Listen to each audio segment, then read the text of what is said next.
Bossing! Ganda yung unit mo, boss, ah. So, what's up, guys? Rafa ulit, GTA Cars. So, kanina kasi, wala kami sa garahe kasi may mga errands kaming binili. Nag-shopping kami ng mga parts, TCM, and kung anik-anik pa. So, punong-puno yung dali namin Suzuki kanina ng TCM. Kaso, nung out of nowhere kami, somewhere kami, may pumunta raw sa garahe. So, ito si Aljon na talagang nag-accommodate. Buti na lang mahusay ito si Aljon. Itong detailer namin. Mahusay, napakabait niya.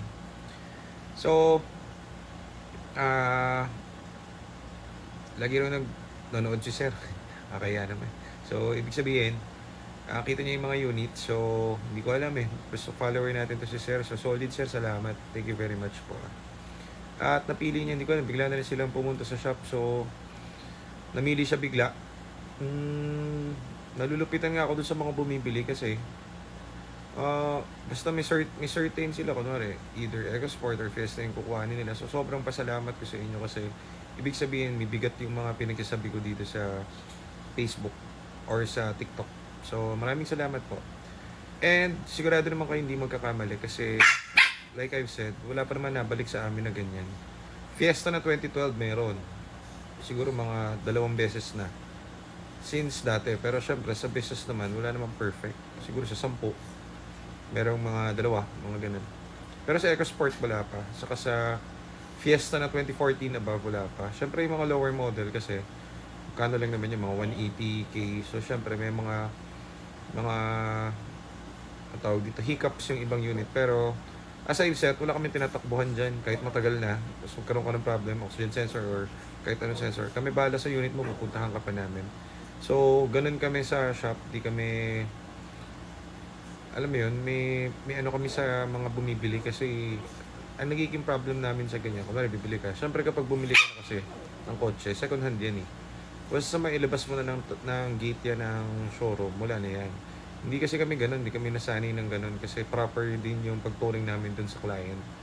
Ang naiisip kasi namin yung danyos na mangyayari dun sa client kapag sa iba niya pinatingin yung unit. Kunwari, meron kasi mga certain errors, kunwari po kahit naman brand new nagkakaroon nun. Kunwari, drive ka, no? First time, car buyer ka. Drive ka. Alam mo na, syempre, drive lang muna. Ngayon, nalubak ka, nadaan mo sa bato, puro graba, tinamaan yung radiator mo, yung hose mo. So, may leak. Di mo alam ngayon kasi alam mo lang. Marami kaming client na ganun. Siguro yung mga first time buyer. Pero hindi itong certain kwento na to, may ganun kaming client na tinamaan ng bato yung hose nung radiator niya. So, kahit anong gawin mo, physical damage yun, mangyayari, magli-leak yun. So, leak, hindi niya alam, naka-overheat.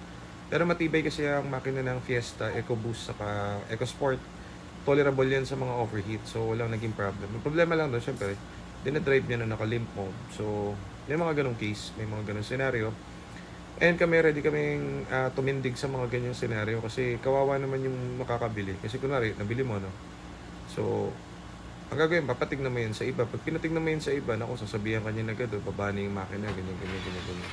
So, mapapamahal ka, nakakatakot. Kaya nagtayo na rin kami dito sa garahe ng our own, kumbaga PMS na monthly para kapag yung mga magpapa-PMS or magkakaroon ng problem kahit hindi sa ating galing yung unit, maiikot nila dito or madala nila dito. Para ang pinupush kasi natin dyan, syempre, yung benefit kasi ng units ng mga Ford, ano yun eh, parang hack yan eh. Parang hack. Kasi kung titignan mo kasi, kunwari, for example, ng Ford Fiesta, no? 250 to 280 lang namin nabibenta yan. Palit ng shift fork, palit yan, clutch. Walang air yan, pati ABS gawa yan. Pag kami ang nag-release, kasi ganun yung SOP sa amin. So, ngayon, 2014 yun So, 2014, 15, 16. So, imagine kung meron kang pera na 250 to 280, hindi ko naman sinasabi, bumili kayo ng Ford o sa user preference yun. Pero kasi parang hack siya loophole, kumbaga, kasi kung meron kang 250 to 280, ano ba mabibili mo na Matic?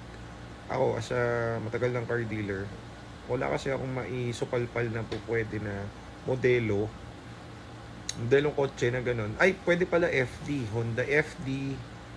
Kaso ang hirap naman kasi umanap ng ano ngayon, FD na, oh meron pala, sorry. 2007, 2008, yan, pasok pa rin. So it depends pa rin, kaso syempre mas mababang model, 2008, 2007, siguro sa 300 pa kasi yung mga 2009, yung Octagon. So malayo sa 2015. So yung iba rin kasi ang gusto, user preference nga, mas gusto yung itsura, mas modern, parang ganun. Eh yung sabing sirain, wala naman akong against doon kasi hindi naman ako tiga Ford. Ang alam ko lang, pag yung unit ng Ford, proper at tama yung mga pinakakabit ng pyesa, walang babalik sa unit. Kumbaga, laging ready all the road, on the road. Kaya ang daming kumuha sa amin. Wala, nagme-message lang sa amin if ever papa-PMS. Yun lang. Wala pa sa amin na balik na yung transmission may problema o yung transmission ganito. Wala. Makikita nyo naman sa comment section natin yun. So, yun nga. Tingin ko ano lang yun nga yung tingin kong haka-haka kasi syempre yung gumagawa sa amin or yung mga parts na ginagamit din namin ibang iba dun sa marketplace, kaya ganyan. Wala na yung kwento ko. Si sir pala, sir, thank you, solid. So yan palang itim na yan, service namin yan, 5 months na. So ang ginawa dyan boss, engine rebuild. Okay, so ang una niyan, parang kinuha namin yan, kung mababalik ko pa yung unang mga videos namin. So, kinuha namin yan, 2 beses nagbenta yung may-ari niyan. Isang EcoSport, nag-upgrade, tapos isang unit, nakalimutan ko kung anong unit yung isa niya pang binenta sa amin. Returning client. So, again, yung naging problem niya dyan, dinala sa manggagawa. Tapos, imbis na ginawa, minekos-mekos yung unit niya. In-overhaul, di ko na alam, basta lagpas 150 yung ginastos dun sa engine. Nung ginastosan ng 150 yung engine yan, boss, lungkot na lungkot yung nagpagawa kasi ganun pa rin, overheat pa rin. So, kinuha namin, siguro nakuha namin yung parang around 230 yata, mga 230 to 240k, kasi titanium naman eh. Pero kasi na-quote na namin lahat yan, nag-rebuild ng engine, buong transmission palette, clutch, actuator, lahat ng pang-ilalim, kumpleto yan, talagang as in brand new. So, nung natapos yan, proper, walang kahit na isang nagitik yan, ganda ng tunog ng engine yan, mas matibay pa yan ngayon kaysa doon sa dati, kasi lahat ng piston yan, bago. So, 0-0 yan ulit, boss. So, gamit namin yan 4 months na. So, doon namin napatunayan, matibay nga.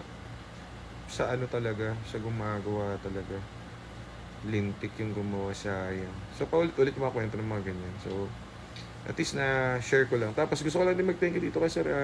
Kahit anong unit, bibili niya ni sir kasi galing sa atin. So, ibigay na natin yung best para sa kanya. Napili niya yung ating service. So, okay din naman na makuha niya yung service kasi kahit sa planetang mundo ka pumunta dyan sir, dadalhin ka niyan, maniwala ka sa akin. Yung unit na yan, pang matagalan sa'yo. Kasi bago lahat dyan. Kasi bago lahat dyan. And parang all stock po yan. Wala yan yung mga mekos na tinagpian ng wire. Wala kang makikita dyan. Pristine yan. All stock yan. Specification type. So, tinago namin yan kasi alam namin yan ang pinaka best kasi alam namin lahat na every nuts and bolts yan dahil nga yan, ni-rebuild yan. Talagang rebuild lahat. Pati engine. Tranny, dry clutch, shift fork, lahat bago.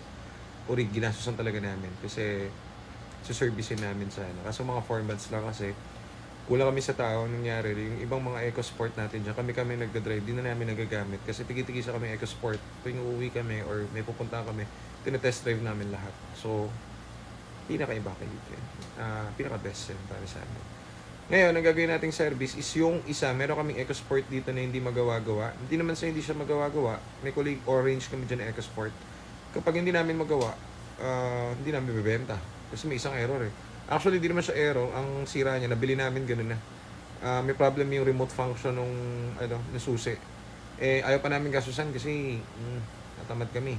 Hirap pumanap nung RFA sa ESL. So, medyo madugo yun. Yun ang mahal. Yun yung lock doon sa sa start home button. Yung home button tuloy. Start engine, yun yung susi. So, kailangan ilapit mo pa yung susi doon para may-start. So, hindi namin bebentang ganun yun. Kami na lang gagamit nun.